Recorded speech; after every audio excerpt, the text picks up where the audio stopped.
skeptic, and I had a sea glass business where I did guided beachcombing tours and kayaking excursions and in San Francisco Bay. I was on the Travel Channel. I was in Coastal Living magazine, Wow. and I was doing quite well. I wasn't looking for anything else in my life, and if anything, I was looking to get a deal with Harley Davidson for my jewelry line or something like that, which happened after I sold the company. So I was walking down through my hallway one evening, January 24th of 2006, and there was a ghost in my house, and I turned around expecting to see my wife there because we'd had a little argument, and I just left her in the bathroom, closed the door behind me. It's about 10:30 at night. We're getting ready for bed. I turn around, there's this woman standing there, and I'm thinking to myself, wait, you're not my wife? How'd you get in here? We lived on the second floor of a condo, and I'm looking around going, okay, did she come up through the balcony? I didn't see her come in through the front door. So I'm thinking I'm being burglarized at this point. Wow. We're living in Benicia, and I'm thinking, okay, Vallejo creeped in, or something to that effect. Oops, did I say that? And so I'm over there going, all right, what the heck's going on? And I do a double take, and she's closer to me this time. She's like 3 feet closer, and now I can kind of see through her.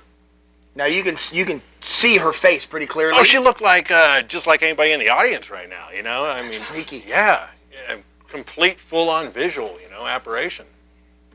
And being I was a skeptic, that was kind of hard to take at first. Yeah. So she walked through the small of my back, exited my chest. That classic horror picture move where you go, whoa! Something walks through you and you kind of freak out. And my wife opens the door. She goes, honey, you okay? I said, no. She goes, what happened, an earthquake or something? I said, no. She goes, what, a ghost? I said, yeah, and she just walked through me. And she goes, oh, that's not funny. I said, no, it's not.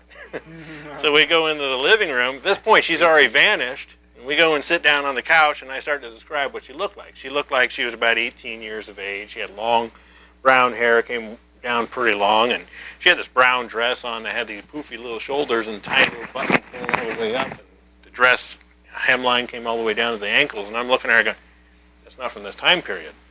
So I'm describing her to my wife. My wife finishes the description, says, I saw her 2 years ago. She was coming through our hallway from the daughter's bedroom into our bedroom. Creepy. And she goes, I didn't tell you anything because I thought you'd think I was crazy. I said, scoot on over. I think I'm crazy now. So that first evening was quite a shocker. I wasn't prepared for it. I wasn't looking for it. And the very next day, we didn't talk about it. It's like, nah, we're not going to talk about it. Did it happen? No, it didn't happen. That's kind of crazy. But I'm standing in the bathroom the following day. I'm brushing my teeth, and I look up, and she's in the mirror right next to me. And at that point, I just kind of, oh, you got to be kidding me. Not again. I'd have to wear a diaper. I'd be a little freaked out. I go to check the bottles of liquor to see if I've been drinking. No, they're still full. And she started talking to me. And I can understand her just like I can understand you. Really? And the next thing that happened, you ever had like a daydream where all of a sudden you're sitting at work and you find yourself on a beach? Mm-hmm. Mm-hmm, that happened. Only thing is, it took me back to the turn of the century, and I could see the town of Benicia as it was at the time that she lived. Wow. And so I'm looking around, and I can see a citrus grove where we live, and like, that's weird. We live in condos, not a citrus grove. And I could see what time of year it was based upon how tall the grass was, how green it was, and other details. There's no power lines, so I knew it was early, And her name came through, Silva. So I started doing some research. I went on Ancestry.com. I started looking for old town maps, and I found some. And the original platting of the township showed the block of land that we were living on belonged to Silva. Same name she'd given me. Really? Wow. So at this point, I'm like, oh, we got historical confirmation. I continue researching. Turns out it was a citrus grove at that time. And every little detail she brought through was confirmed by the Town Historical Society. Wow. So the Town Historical Society comes back to me and goes, well, you've got the ghost of Isabel Silva living with you. I said, okay, well, now what? They said, well, you're on your own. We just look at records, and we have records that indicate, yes, this happened. She was beaten to death. She never had her body located. It was never found. I talked to a gentleman who worked in hospice, and some of his clients told him stories from the turn of the century back when they were, kids and alive. Sure. It all matched up. She had been beaten to death, and she was in her first trimester. Oh. Mm-hmm. somebody didn't want to have somebody pregnant, and right. Well, found out she was dating this guy who was an Irish blue blood, and his father was a politician. And so she was a poor immigrant's farmer's daughter kind of situation from, and yeah, that didn't work out so well. So instead of having his career ruined, the father had someone hired to offer, and that was that. Huh. So she lived with us for 3 months after that. She was in the house on a regular basis? Yes. Rent-free? Oh, Rent-free? It's actually not too bad. I didn't have to spend a lot on AC that year. Yeah, right. Oh, I bet. Because they actually are cold. And so she lived with us for 3 months, and at that time I was the head of the North American Sea Glass Association. I was the president. We had a festival that year. We had 1,000 in attendance. It was our first festival that I put on at the Coconut Grove in Santa Cruz.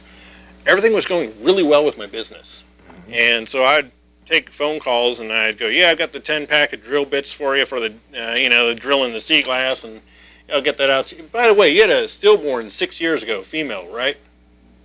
My client would hang up after they confirmed it. And I'd tell my wife, I go, honey, we lost another one. Oh, my gosh. So I used to collect things like this, and that's just a piece of sea glass. It's shaped like a heart, and it came out of San Francisco Bay. Found it on Angel Island. It was actually in a trash heap that was melted down, and then it found its way onto the beach, and it was polished by the surf in the sand. It's pretty cool. Mm-hmm. So I used to sell those all over the world and collect them and make jewelry out of them and lead other people to them and such. Well, after several months of coming into my abilities as a medium, not only was I talking to Isabel Silva, but others started showing up too. So then I had to ask myself, what should I do with my life? Should I continue to pursue the sea glass, which is doing very well? I was on the Travel Channel that same year. Or should I move forward with working with the dead, communicating with those who are in spirit? Didn't know anything about animals yet. So I got in my kayak and I asked, show me a sign. Universe, show me a sign. I go kayaking, pull up on the beach, 6 inches off the bow, I find this skull. Interesting. So I'm like, okay, that's a sign. So I put my business up for sale. I sold it in 2008. Wow. Best time of the recent memory to sell business, right? Sold almost immediately. And I started doing readings for the general public. After moving out to the gold country, I asked that question again. I was like, hey, if I'm supposed to be doing something else with my life, maybe I can go find some gold. Let me go find some gold. Instead, I find the skull right here, a little skull earring. Huh. Little stud. So each time I ask that question, I get the same message. I'm not asking anymore. I don't want to see any more skulls. Sure. No kidding. So crazy. And this, that got bent by a spirit while I was having a communication with a very tough character out of Vegas. Look at that. That's kind of... And sterling silver, too. It's pretty tough material. See, it's bent. So, So now, how did you figure out you could talk to animals? that's a good question. So this let's all hear it, happened Dr. Doolittle. January 24th of 2006 is when the initial event took place. And then by May of that same year, I was doing readings for the general public. And initially, I knew that I could talk to the spirits of the departed. So if you wanted to talk to your grandfather or somebody like that, I was like, oh, yeah, easy peasy. However, I had no idea animals could talk. So my very first day of readings, I was at the this little bookstore in Benicia. And this woman comes in, sits down. I had 8 appointments my first day. Never done this before for the public. And this woman goes, yeah, I want to talk to my grandfather. And I go to bring him through, and I see this German Shepherd. I was like, I got a German Shepherd here. She goes, oh, that's my sister's German Shepherd. Hold on, I'll be right back. My sister's with me. So she runs up to the front of the store, grabs her sister. Sister sits down. She's like, Shadow. I'm like, she was 12 years old? Yes. She had cancer. It was especially in the left shoulder area, and there was like some growth here. Yeah, that's her. And we're off and running. And I'm like, wow. Hey, dead animals talk. Cool. Had no idea. Well, 7 months after I discovered that animals who are past could communicate, I was doing a reading for a woman in Chicago. And we're having a chat with this cat. We got about a minute. Okay. Well, anyways, actually, we're chatting with her husband, or her father. And her father's coming through very strongly, and all of a sudden I see this cat, and I go, what's the deal with this cat? I'm getting all kinds of details about him. She confirms everything. I go, I can't figure out how he died. She goes, he's sitting on my lap and he's purring. I said, what? He's alive? Well, that changes everything. And Wow. from that point forward, I've been working with living animals too. That's amazing. Yeah, so I got the grand opening at WAG Hotels in Oakland coming up on the 12th Very cool. of September. Any local shows coming up right now? I'll tell you one thing. We're gonna have you at the Union. We're gonna do a night at the Union. I think people would be very interested in this. It'd be awesome. Yeah, I do quite a few things at Black Chasm. I've been there many times. Very cool.